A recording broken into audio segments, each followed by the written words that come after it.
اور اگر عورت کا غالب آ جائے تو بیٹی پیدا ہوتی ہے۔ اور اسی طریقے سے شکل و شبہات ہیں، جس کا پانی غالب آ جائے تو بچے کی جو شکل و شبہات ہوتی ہے وہ اس پر ہوتی ہے، یعنی کہ باپ کا پانی غالب آیا ہے تو بچے کی جو شکل ہوگی، چہرہ ہوگا، وہ باپ پر جائے گی، اور اگر عورت کا غالب آ جائے گا تو ماں پر جائے گی۔ تو یہ جواب دے کے حضور نے فرمایا تم قسم کھاؤ، کیا یہ ٹھیک جواب دیا ہے؟ تو وہ کہنے لگے جی بالکل، آپ کا جواب بالکل ٹھیک ہے، ایسے ہی ہے۔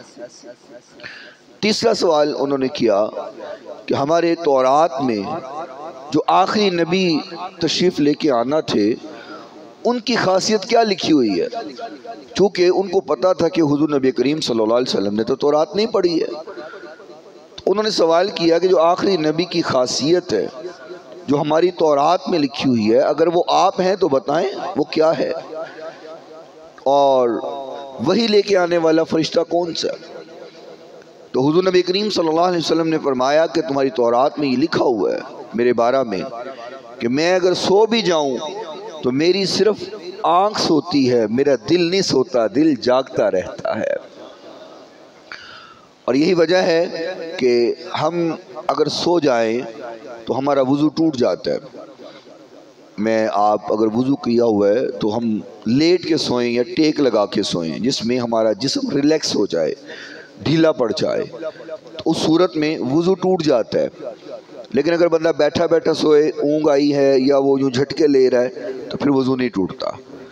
ہم سو جائیں لیٹ کے تو ہمارا وضو ٹوٹ جاتا ہے، لیکن حضور نبی کریم صلی اللہ علیہ وسلم نے فرمایا کہ میرا وضو نہیں ٹوٹتا، چونکہ میری صرف آنکھ سوتی ہے، میرا دل نہیں سوتا، میرا دل بیدار رہتا ہے۔ اور کئی مرتبہ ایسا ہوا ہے کہ حضور نبی کریم صلی اللہ علیہ وسلم پر جو وحی کا نزول ہوا ہے، آپ آرام فرما رہے ہوتے تو وحی کا نزول ہو جاتا۔ اور عائشہ فرماتی ہیں کہ آپ کے چہرہ مبارک پر جب پسینہ نمودار ہوتا تو ہمیں اس سے یہ پتہ چلتا کہ اس ٹائم حضور پر وحی کا نزول ہو رہا ہے۔ تو فرمایا تم بتاؤ کہ تمہیں اللہ کی قسم ہے یہ سچ جواب ہے کہ نہیں ہے؟ تو وہ کہنے لگے جی بالکل، یہ آپ کی بات تو ٹھیک ہے، آپ نے جواب تو ٹھیک دیا ہے۔ تو کہنے لگے پھر اگلی بات جو ہمارا چوتھا سوال تھا وہ آپ جواب دے دیں تو پھر ہم آپ کو مان جائیں گے کہ آپ تو اللہ کے رسول ہیں، کہ فرشتہ کون سا ہے جو وحی لے کے آنے والا ہے؟ تو حضور نبی کریم صلی اللہ علیہ وسلم نے فرمایا کہ جبریل امین مجھ پر وحی لے کر آتے ہیں، اللہ کا پیغام لے کر آتے ہیں۔ اب تھے یہودی، ہٹ درمی انہوں نے کرنی تھی، نہ ماننے کی کوئی نہ کوئی وجہ تو بنانی تھی، کیونکہ جواب تو ٹھیک مل گئے تھے، اور انہوں نے قسم بھی کھائی تھی کہ ہم آپ کو تسلیم کریں گے، کلمہ پڑھیں گے، مسلمان ہو جائیں گے، اور دل سے تو مانتے یہ نہیں تھے۔ پلان تو ان کا یہ تھا کہ معاذ اللہ ان کو جواب نہیں آئیں گے تو ہم پھر تماشا بنائیں گے کہ ان کو تو پتہ کسی بات کا نہیں ہے معاذ اللہ۔ تو نیچا کسی کو دکھانا یہ یہودیوں کا کام ہے، مومن اور مسلمانوں کا کام نہیں ہے۔ وہ حضور کے پاس اس نیت سے آئے تھے کہ ہم ایسے فضول دیکھیں بظاہر تو یہ فضول سوال ہے نا کہ عورت مرد کا پانی کا کیا معاملہ ہے، حضرت یعقوب علیہ السلام نے کیا منع کیا اپنے آپ کو کھانے کے لیے، بظاہر تو یہ سوال فضول ہے، یہ نبی سے پوچھنے والے سوال تو نہیں ہے نا، لیکن جان بوجھ کے اس قسم کے سوال انہوں نے پوچھے کہ ان کو نہیں پتا ہوگا ہم پھر تماشا بنائیں گے۔ لیکن یہ تو حضور کی ذات ہے نا، یہ تو آقا کی ذات ہے، اللہ نے ہر علم دے دیا ہوا ہے میرے محبوب پیغمبر علیہ السلام کو، حضور نے جواب دے دیے۔ اب ہٹ درمی تھی ان کی، انہوں نے نہیں ماننا تھا۔ تو چوتھا سوال جی کون سا فرشتہ آپ پر وحی لے کر آتا ہے؟ تو حضور نے فرمایا وہ تو جبریل امین ہے جو وحی لے کر آتے ہیں۔ تو یہ اٹھ کھڑے ہوئے، کہتے ہیں اچھا جبریل لے کے آندا ہے، اسی تو جبریل نو نہیں ملتے، جبریل تو سارا دشمن ہے۔ ہٹ درمی کرنی تھی نا، بات نہیں ماننی تھی۔ کہنے لگے جبریل تو ہمارا دشمن ہے، ہاں اگر میکائیل لے کر آتے نا وہی تو پھر ہم مان جاتے۔ جبریل تو جب بھی پیغام لے کر آیا ہے وہ تو ہم پہ عذاب کا پیغام لے کر آیا ہے، تو تسی اپنی حرکتہ درست کر لیندے تھے نہ تو ہوتے عذاب آتے۔ بھئی وہ تو فرشتہ ہے، اللہ نے جو پیغام دیا وہ لے کر آ گئے۔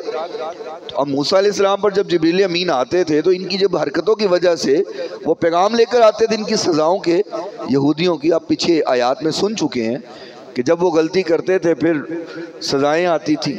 اللہ کی طرف سے پکڑ آتی تھی، پیغام تو جبریل امین ہی لے کر آتے تھے نا، تو ان کو تکلیف بڑی تھی، تو کہتے جبریل تو پنجابی چ دسنا ساڈے واسطے ہمیشہ ہی کوئی نہ کوئی عذاب ہی لے کے آیا، تو جبریل تو ساڈا دشمن ہے، آپ پر جبریل وہی لے کر آتے ہیں، اسی تو جبریل نو کوئی نہیں منتے، ساڈا دشمن ہے۔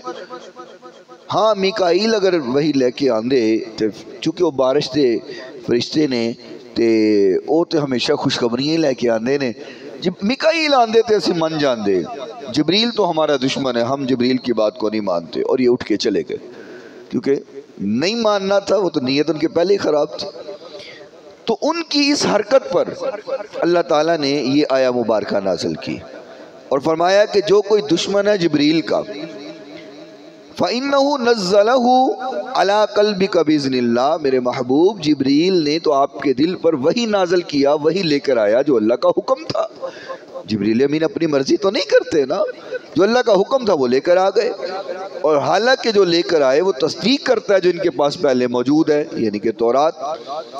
اور پھر اللہ تعالیٰ نے فرمایا وَهُدًى وَبُشْرَىٰ لِلْمُؤْمِنِينَ، ہدایت بھی مومنوں کے لیے ہے اور جنت کی بشارت بھی مومنوں کے لیے ہے، ان یہودیوں کے لیے کچھ نہیں ہے۔ فَمَن كَانَ عَدُوًّا لِلَّهِ، جو کوئی دشمن ہے اللہ کا، وَمَلَائِكَةٍ اور فرشتوں کا، وَرُسُلِهِ اور رسولوں کا، وَجِبْرِيلَ اور جبریل کا، وَمِيكَالَ میکائیل کا، فَإِنَّ اللَّهَ عَدُوٌّ لِلْكَافِرِينَ، فرمایا انہوں نے کی دشمنی کرنی ہے، پھر اللہ انہوں کو چنگا بدلہ لینا آلا ہے۔ ایک ہی اللہ دے دشمن من سکتے ہیں، اللہ ان سے اچھے بدلے لینے والا ہے، پھر اللہ ان سے بڑی تدبیریں کرنے والا ہے، جو یہ سازشیں کرتے ہیں نا اللہ ان کی پکڑ بھی اچھی کرنے والا ہے، جو ان سے دشمنی رکھے۔ قرۃ عینی بک یا رسول اللہ صلی